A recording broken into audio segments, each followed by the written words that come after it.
Houston. Houston, we have a problem.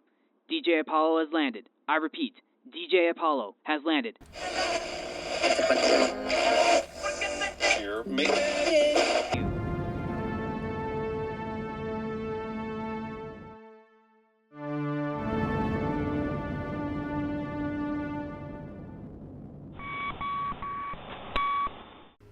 Greetings, you are listening to the Tales of Music and Film podcast. My name is Christian Taylor, and thank you for clicking on today's episode. And guys, we got a real exciting one for today. We're going to be talking about a movie that I've been desperately been wanting to talk about for a while now. And with it being, this is going to be our second episode in my Halloween marathon as we approach Halloween. So this is going to be a very exciting episode. I've been dying to talk about this movie, and I'm glad I'm finally getting the opportunity to express my feelings about it. But first, I figured I'd let you guys know about what I've been up to recently. So the last few weeks, I'm not going to lie to you, have been extremely rough. I've been working consistently every single day, and the last few days, it's really been starting to take a toll on me. I haven't been in the best, state of mind. I've been really kind of depressed a little bit, just extremely tired, no energy in me whatsoever.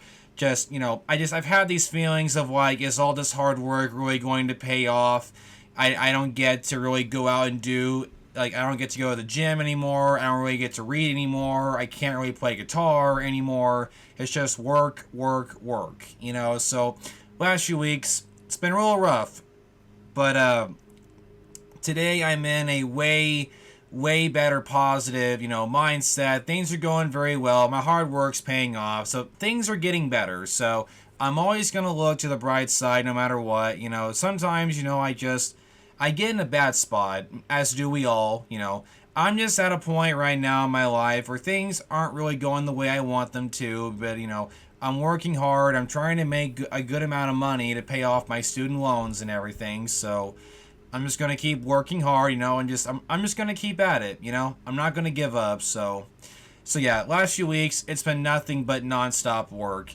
But on a more positive note, tonight is going to be the premiere of the short film that I worked on, A Mother's Sacrifice. As you guys know, it's been picked up by 3 different film festivals, and I just found out recently that my good friend Caitlin Davis, who's been on the show, her and I did an episode together a few months ago talking about our experience in making the movie during our film shoot in late June. We talked about our experiences making the movie. We exchanged funny stories and stuff like that. I highly recommend you go listen to that episode because Caitlin is just a joy to chat with. You would think this woman's never had a bad day once in her life. She's a beautiful human being, and I'm honored to call her my friend. So she just made a post on Facebook very recently that she's been given the nomination for Best Director from one of the film festivals. And that makes me so happy. It was kind of funny. In her post, she goes, pinch me, I think I'm dreaming. She just couldn't believe it. And she rightfully earned that nomination. And I have my fingers crossed that she wins.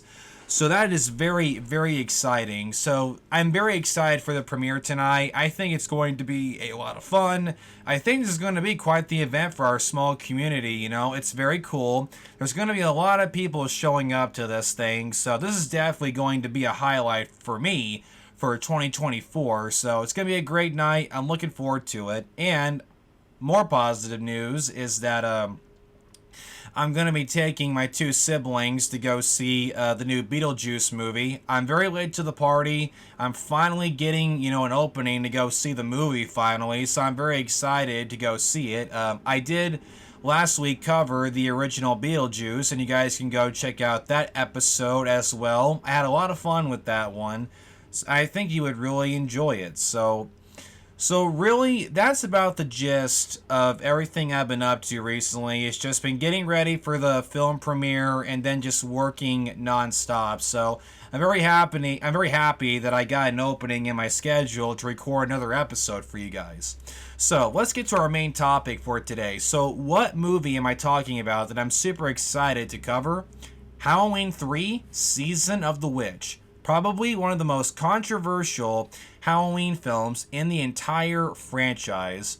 And I gotta tell you, so first, I want to share with you guys some stories of mine. So I have a lot of history with this movie because for any of you who don't know, just this past August, I got the amazing opportunity to go back to Flashback Weekend, which is a horror convention. It happens every year in early August, the first weekend of August. It happens in Rosemont, Illinois, which is right outside Chicago. And I got to go back there this year with a couple of buddies of mine, Brady and Billy, who's been on the show. I invited them on, and the three of us covered Deadpool and Wolverine, which is also a great episode that you guys should definitely go check out. The three of us went to Flashback Weekend, and I had the amazing opportunity to meet the two lead actors from this movie, which was Tom Atkins and Stacey Nelkin. Now, guys, I gotta tell you, getting to meet them at their signing tables and getting to chat with them for a little bit was one of the most mind-blowing experiences of my entire life. I mean, even now, I still can't believe that I got to do that. These two are some of the sweetest human beings I've ever gotten a chance to talk to. Like, they were so nice. And they both autographed my Halloween 3 poster. Stacey, bless her heart, man. Guys, I am telling you, if you have a chance to meet Stacey Nelkin, go do it. She is one of the sweetest ladies I've ever met, and she treats all of her fans like their family members. You know, like she is just a sweet human being. And I got to talk to her for a little bit, and on the poster, she signed it with a green marker. She wrote, "Don't worry, I'm older than I look," which is one of my favorite quotes, from the movie.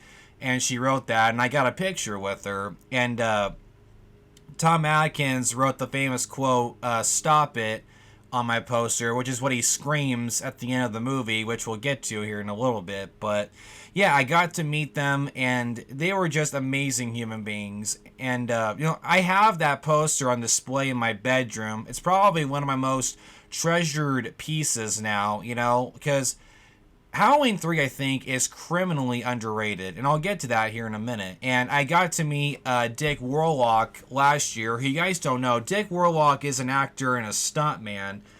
I met him in 2023 at the Flashback Weekend convention, and I had him sign my Halloween poster because he played Michael Myers in Halloween 2 back in 1981. And in Halloween 3, he played one of the robot guys who wore the suits. He was the one that Adkins fights towards the end of the movie, and he punches him in the stomach, and he rips out like the robot's parts and all that. That was Dick Warlock, and super nice guy. He was really cool. And getting to chat with him was a very amazing opportunity. I got a picture with him as well. So I've gotten to meet, 3 actors from this movie. And another cool thing that I got to do was that this past August, when I was at Flashback Weekend, they introduced this brand new thing. So Alan Howarth, who is a film composer and a sound designer, he was at Flashback Weekend last year, and they brought him back again this year. And they did this cool thing, right, where they had a screening of Halloween 3 in one of the giant rooms in the hotel where they were holding the convention, and they let in as many people as possible. I'm guessing there had to have been close to 300 people, in that room. And they played the movie, and we got to watch Halloween 3 while Alan Howarth played a synthesizer. He played all the music live because him and John Carpenter composed the music for Halloween 3, so Alan played all the music live while we watched the movie, and it was so cool to experience, just being in that room with fellow horror fans watching this movie together. It was incredible. Flashback Weekend was asking for feedback, hey, should we do this again? I made sure to go to the Facebook page, the Flashback Weekend Facebook page, and I made a post telling them, guys, that was amazing. You have to make this a yearly thing. Screening famous horror movies. Like, you guys need to do that more often. Like, I'll gladly go to one of those. Like, getting to watch a movie with hundreds of fellow fans, you can't beat it. It's an amazing experience. It's fantastic. It was great. And, in my post, I talked about, it was like I was watching a Marvel movie. Like, I remember when the movie was starting and the credits were rolling, when I got to the cast members, the minute Tom Atkins' name showed up, everybody just started clapping and cheering, And throughout the entire movie, everybody was laughing, cheering, it was amazing. And that really showed me, like, yes, this movie is extremely loved and it needs more praise. So that's the connection that I have, with this movie. And I'll be honest with you, I was with the fans when I was with that portion of the fan base, right? Where I thought that, well, I'm not going to watch this movie. What's the point? Michael's not in it. It's so dumb. Like, I used to be one of those people. I really was. But I decided, hey, I need to watch this movie for myself. I don't think it's good that I'm making an opinion on a movie that I haven't even seen. So I sat down, I watched it, because I own the entire series on Blu-ray. I bought a Blu-ray pack that has all the Halloween movies on Blu-ray, and it features Halloween 3. So I sat my butt down, I watched it one afternoon, and when the credits were rolling, like, dude, I was mind blown. It was good. I actually enjoyed it. And I've seen it a total of 3 times now. The third time being at the convention. And that third time, it really clicked. Like, really, really clicked, right? This is a good movie, but there is a certain mindset you have to have. So, the mindset, in my opinion, that you need to have to enjoy this movie is that disconnect it from the Halloween franchise. Take Halloween 3 out of the title. Just pretend that this movie is called Season of the Witch. Just, keep that mindset. There's no connection to Halloween whatsoever. It's not even in the title. It's just Season of the Witch. The minute you have that mindset, it's a great movie. You just have to disconnect it from the Halloween franchise. If you can just do that, you'll enjoy it a lot more. Because on its own, it's a good movie. And I absolutely love it. And, the question I was asking myself is, so I saw somebody, so I follow multiple Halloween fan pages on Facebook, and I remember someone posted on one of them once. Now, guys, where we are now, do you think that Halloween 3 is overrated or underrated? My answer would be underrated still. This movie is not overrated at all. It needs to be getting more love and attention because I love the idea and concepts that were introduced in this movie. I mean, what it really boils down to is that, John Carpenter and Deborah Hill, right? They had this idea. They wanted to do a anthology Halloween series where each movie was a different cast facing a different threat. Because, John Carpenter never wanted to make any sequels to Halloween. He wanted it to be a one and done thing. And I was actually, just a few days ago, I was watching the filmmaking for the original Halloween back in 1978. I would highly recommend you guys watch it. You can find the documentary on YouTube. It came out in the late 90s. And it was really intriguing getting to learn about, the filming process and all that.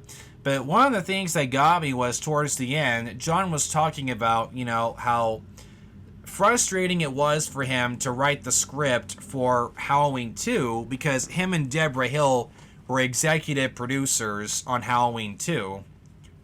And John Carpenter said that what got him through writing the Halloween 2 script was 6 packs of Budweiser, because he had no idea what to write. He never wanted to make any sequels, so that's what got him through that. And I believe he was actually very excited to work on Halloween 3 because he got the opportunity to do the original idea he had, which was the anthology series. So him and Deborah Hill helped write the story for this, and I believe they were executive producers on this as well. And everybody keeps saying that the movie bombed, but I don't believe that.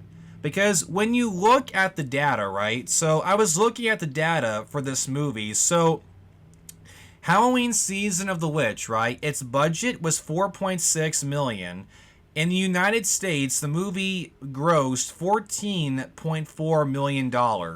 So it wasn't like a giant box office smash hit by any means, but it made its money back and a lot more. So it was not a bomb. I just think people were hoping that it was going to be bigger than it was. You know, it didn't do nowhere near as good as the first two Halloween movies.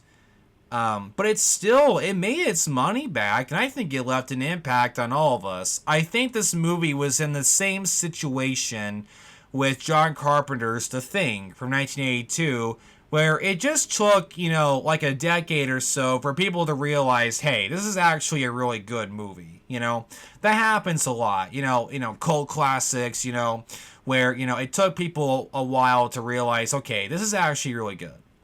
So, it made its money back, definitely. So, with that out of the way, how about we get into some information about the movie? So, I'm going to go through some of the people's names who worked on this. So, the director for Halloween Season of the Witch is Tommy Lee Wallace, and it was written by Tommy Lee Wallace, and the Halloween 3 was produced by Deborah Hill and John Carpenter. The movie stars, Tom Atkins, Stacey Nelkin, and Dano Hurley. And those are the three main actors who had the most screen time in the movie. The movie was edited by Melly Moore. The music was done by John Carpenter and Alan Howarth. The movie was distributed by Universal Pictures. The movie was released on October 22nd, 1982. The movie has a runtime of 99 minutes. And this entry is the only Halloween film in the entire franchise that does not feature Michael Myers. One of the main reasons why the movie became a very controversial film in the entire franchise. So, Halloween Season of the Witch is a 1982 American science fiction horror film. It's the third installment in the Halloween film series. It is the first film to be written and directed by Tommy Lee Wallace, John Carpenter, and Deborah Hill. The creators of Halloween's 1 and 2 return as producers. The film stars Tom Atkins, Stacey Nelkin, and Dano Hurley. Halloween 3 is the only entry in the series that does not feature the main killer, Michael Myers. After the film's disappointing reception and box office performance, Michael Myers was indeed brought back 6 years later in Halloween 4, The Return of Michael Myers, which came out in 1988. And that movie was basically tasked with trying to recapture the same energy and feel as the first two movies, and I think Halloween 4 did that with flying colors. I'm hoping someday I'll cover Halloween 4 on the podcast, because Halloween 4 is definitely one of my favorite entries in the entire franchise, and I'll have to talk about it someday. I hope so. So that is the main little bit of information about the movie. But what is the main story for Halloween 3? So let's take a look.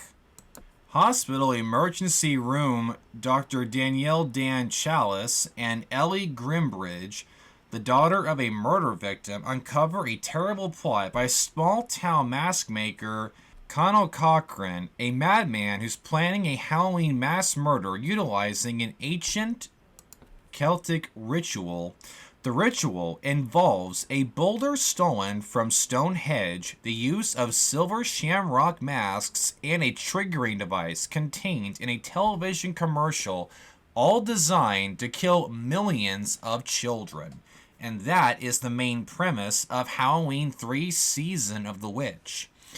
Now, guys, I gotta tell you, I think this movie might have one of the highest stakes I've ever seen in a scary movie. Like, you have our two lead actors, you have these two characters who are trying to stop this horrible, plot before it goes off, and they're on a time limit.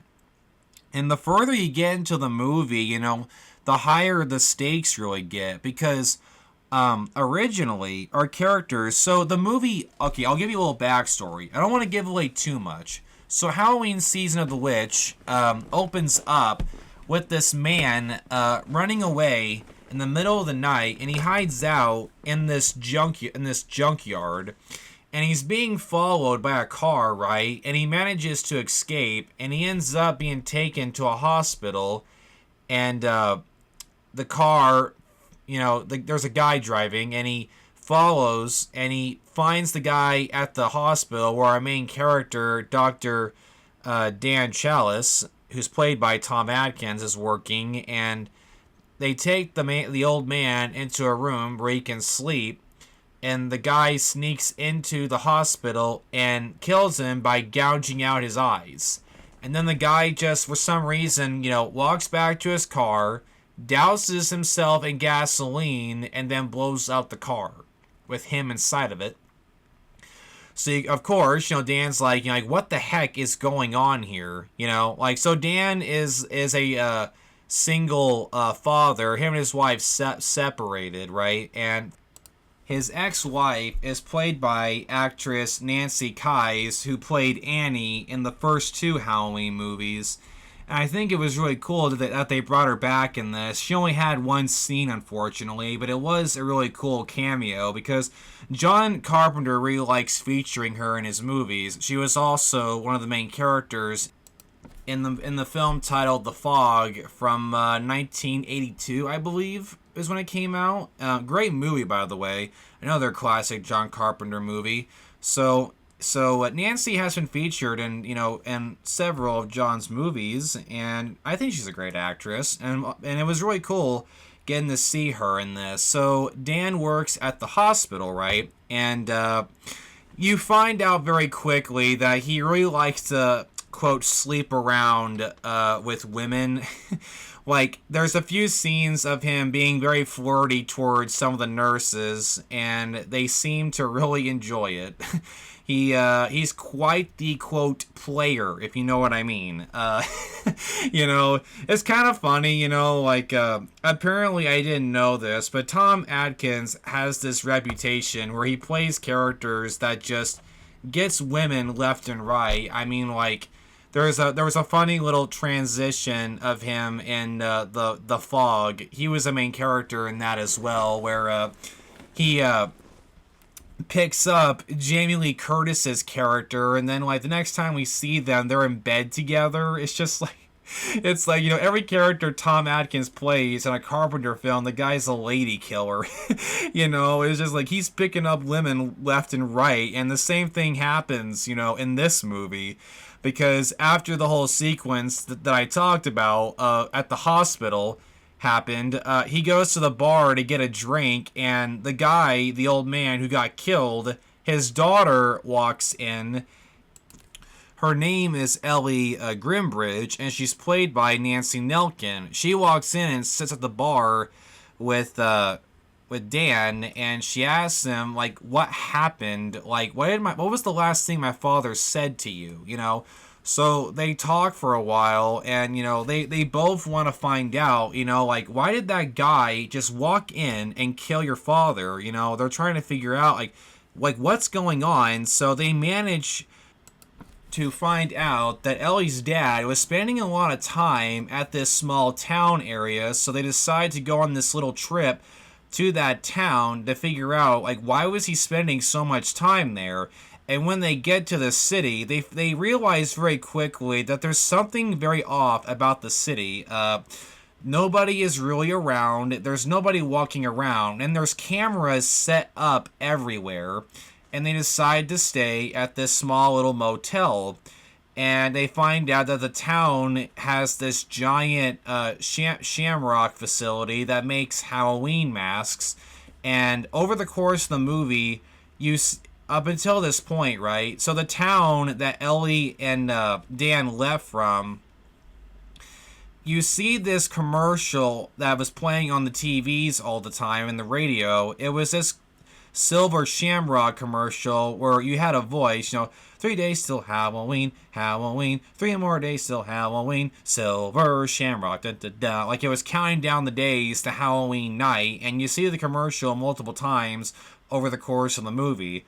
Like my favorite instance was going back to the bar scene. Dan was sitting there at the bar, and that commercial showed up on TV, and he asked the bartender to switch the channel, right? And when he does this, you see a commercial on the TV for, buy Halloween 1978 on VHS tape today. It was kind of like a nice little tongue-in-cheek reference there, which I thought was pretty cool. Like, I remember watching the movie at the convention, and everybody started cheering and clapping when that commercial showed up on the TV. And that's not the last time Halloween's going to be making a cameo in this, so it happens again, and I'll get to that here in a minute. So going back to the town, so they figure out about the facility making the masks, and it looks like, it's just, a standard mask making business. Doesn't seem like anything's really shady going on. But then things start happening where they're like, okay, there is something else going on here, because they get a tour of the facility because they happened to show up in the town right around the time that this other family shows up, and this family is staying at the same motel that Ellie and Dan are staying at. This family drives up in this RV, right?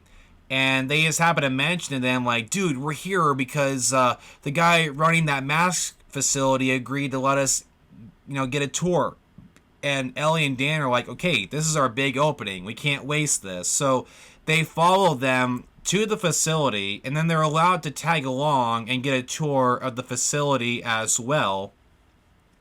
And during the tour, Ellie she sees her father's car in this garage, and it's being guarded by more of these male figures all dressed up in suits. And they realize right away that something is not right here, because all these guys, they all look just like the man who walked into the hospital and killed Ellie's dad. They're all emotionless. They're all standing around with these blank features on their face. No expression or any life is seen in their faces. They're just standing there all dressed in suits, guarding. They're standing on the ground. Some of them are on the roof. Like watching these people's every movement they make. So they realize right away, like, okay, there is something weird going on here. So after the tour, there wasn't really anything else really suspicious, but they get the sense that this company is hiding something. And after the whole tour sequence, we get probably one of the most funny scenes in the movie, where it's Ellie and Dan's first night, right? They're staying in the same hotel room. It only has one bed, right? And Dan's like, well, I mean, I can just sleep in the car, I guess. And then Ellie's like, well, where do you want to sleep, Dan? And Dan's like, that's a stupid question, Miss Grimbridge. And he just walks over and starts making out with her. And I remember literally in the room when we were all watching the movie, like, I think that was like the loudest cheer in the entire room was when that happened. And it was like, woo! It was just so darn funny. Like, these two have known each other for like 24 hours. And it's just kind of like, oh, okay. It's just, Tom Atkins' characters picking up women continues, and we don't see it. We see them make love, right, for a little bit. And then in the hotel room next door to theirs, there is a lady in the room who works at the facility who Dan and Ellie had a brief encounter with. And she has one of the Shamrock masks, and she's studying it. And she notices this device inside the mask, and she pulls the device off and starts fidgeting with it. And then out of nowhere, this light shot out of it, and it shot her right in the face, and it killed her instantly, burning her face to a crisp.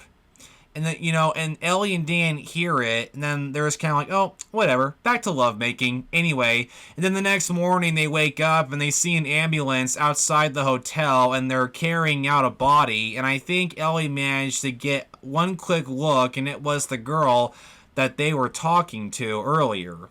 So that was okay, there's more to this facility than meets the eye. We gotta go back there, So they start doing some more research, and then Dan leaves the hotel for a minute to go do something, and he comes back, and Ellie's been kidnapped. A car drives up with, with more of those guys in the suits, and they kidnap her, and they take her back to the facility, and Dan sneaks in and tries to save her, but he gets captured as well. They drag him back to a cell, they latch him in a chair, and then, the main villain, Connell Cargan, gives his evil master plan. He gives the whole rundown to Dan about everything that him and his evil henchmen are planning to do, explaining that, these children have to die. Run of the mill, it's the stereotypical villain revealing the entire evil plot to the main hero of the story. I have you captured, and I'm gonna leave you in this cell with no guards whatsoever and make it very easy for you to escape. It was just like the 60s Bond villains, but it's really funny and it works. It works, for this movie, But anyway, so Connell just leaves Dan strapped to a chair and he locks him in the cell. But right before he leaves, he says the famous line with his deep voice, "Happy Halloween," and he turns on the TV and it shows the scene of Michael chasing Laurie in the original Halloween, and you hear some of John Carpenter's Halloween music playing, and again, everybody started cheering in the room when that scene came up. So they have a camera in the cell on Dan, but the evil henchmen monitoring him get distracted for a minute, and Dan manages to get his hand free. He takes off the Halloween mask that was put on him, and he manages to take it off, and he throws it up, and it covers the camera, so he's able to break free from his chair, and he manages to get a vent cover off, and he crawls into the vents that are, for some reason, extremely big and can allow an entire human to crawl through them, just like in Die Hard. And he manages to climb through the vents, and he manages to locate Ellie's cell and freeze her.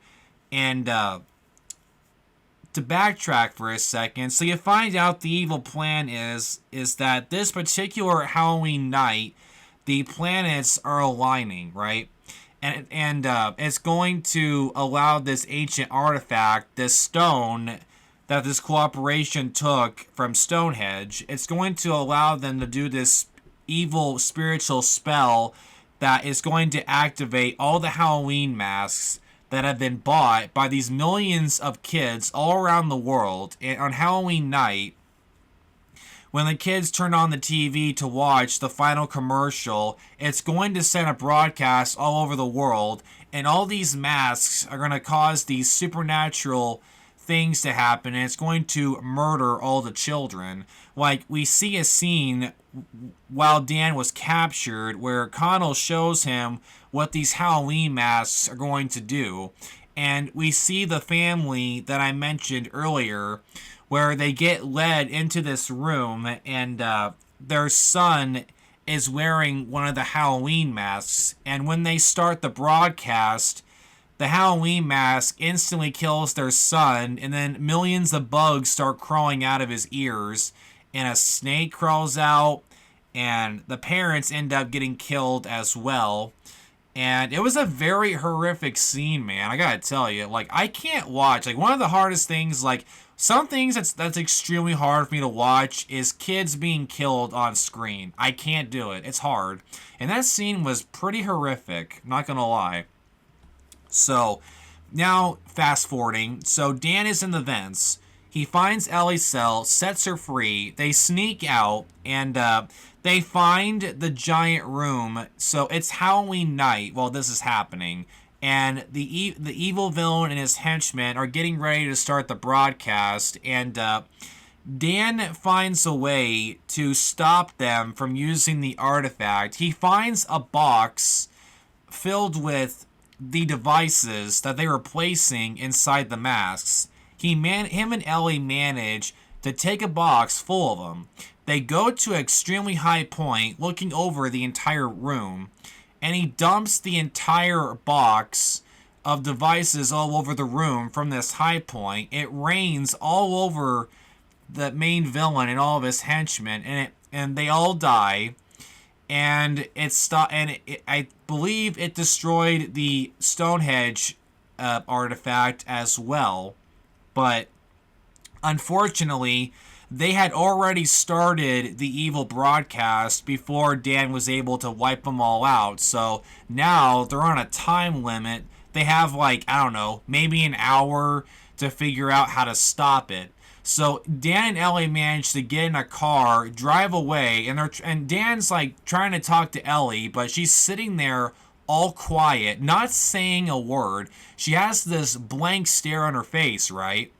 And Dan's like, trying to say, I don't know what to do, Ellie. Maybe we could, like, call a TV station, tell them to stop it. Like, Ellie, are you okay? Like, she's not saying a word. Then she turns around and starts attacking Dan. The car crashes, and then you find out and then Ellie comes out of the vehicle and her arm's gone.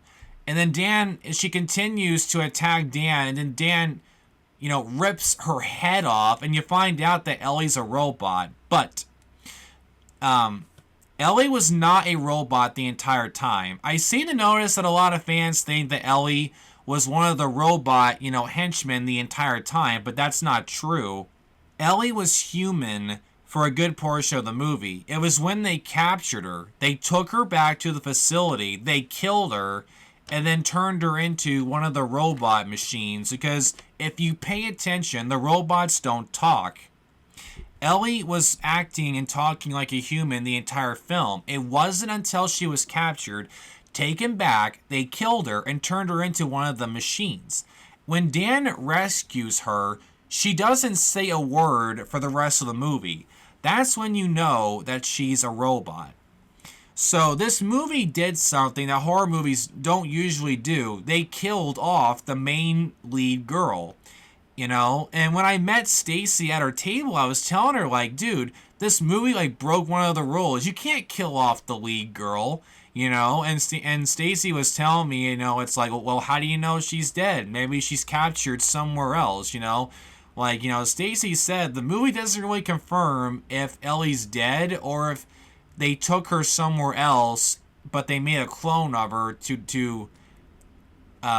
so that she could attack Dan. It's kind of all up in the air, but I still think they killed Ellie and then they just turned her into one of the robot, henchmen. So Dan destroys, evil robot Ellie, and then he has to run now because the car is now wrecked, and he manages to find a gas station where it has a phone booth nearby, and he runs to it. He's talking to the TV, station, telling them, listen to me, I know this sounds crazy, you have to stop the broadcast, I'm telling you, stop it, and the channels slowly get stopped one by one, but there's another one getting ready to play, so Dan's yelling, listen to me, you didn't get all of them, turn this one off, you gotta stop it, and then it's counting down, 10, 9, 8, like the broadcast is starting in literally seconds, and then Dan's literally screaming into the phone, stop it, and then the movie stops, and the credits start rolling, and it's left open-ended. Did they manage to stop the broadcast in time before the kids, all those millions of kids were killed? We don't know, man. Apparently, in the original cut, like in the original script, it was written that Dan fails. Apparently, in the original ending was that you were supposed to hear the screams of all the kids being killed, and then the credits start rolling. But I think they did the right thing where they decided to leave it open-ended where you don't know if Dan was successful in stopping the broadcast. We're not going to know.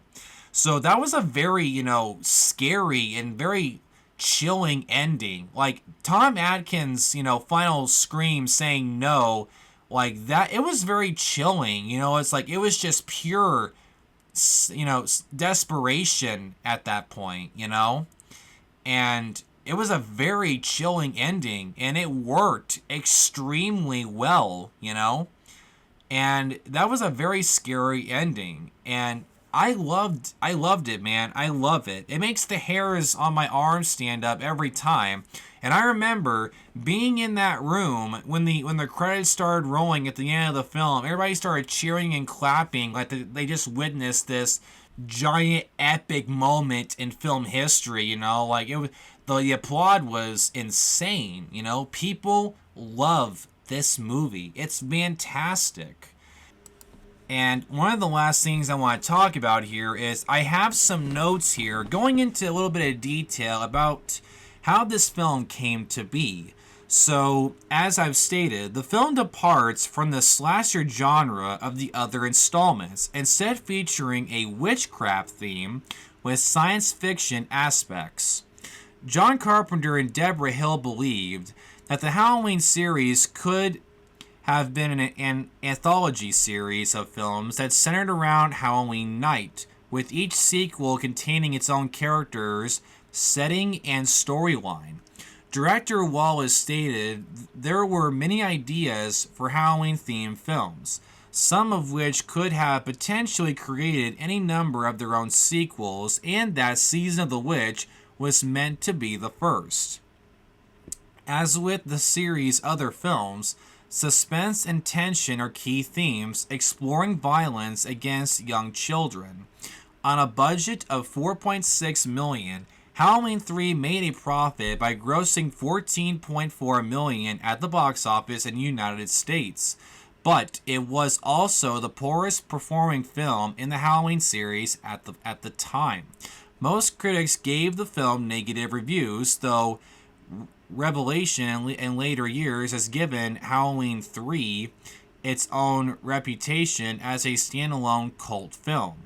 It was the last Halloween film distributed by Universal Pictures until the 2018 film Halloween 36 years later. So that was just a little bit of notes there that I found about Halloween 3. But yeah, to say it's a cult classic is an extreme, understatement. I think Halloween 3 deserves way more love and appreciation than it's getting. I don't think it's overrated by any means at all. It is a great movie. You just have to disconnect it from the other Halloween films and think of it as its own movie. It's not connected to anything.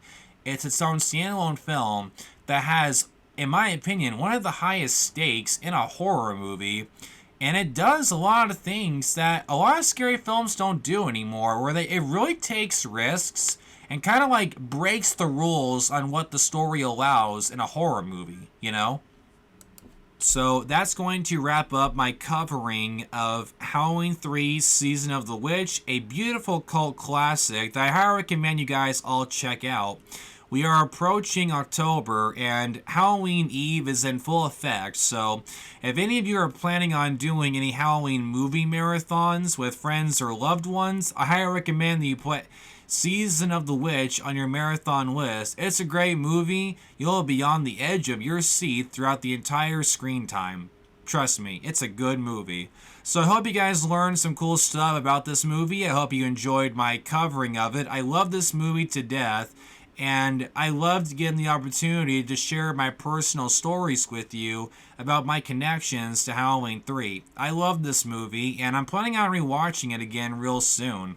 So you guys have an excellent rest of your day, and believe me when I say I have a lot more awesome film ideas on the way that I can't wait to share with all of you. So until next time, my name is Christian Taylor, and you are listening to the Tales of Music and Film.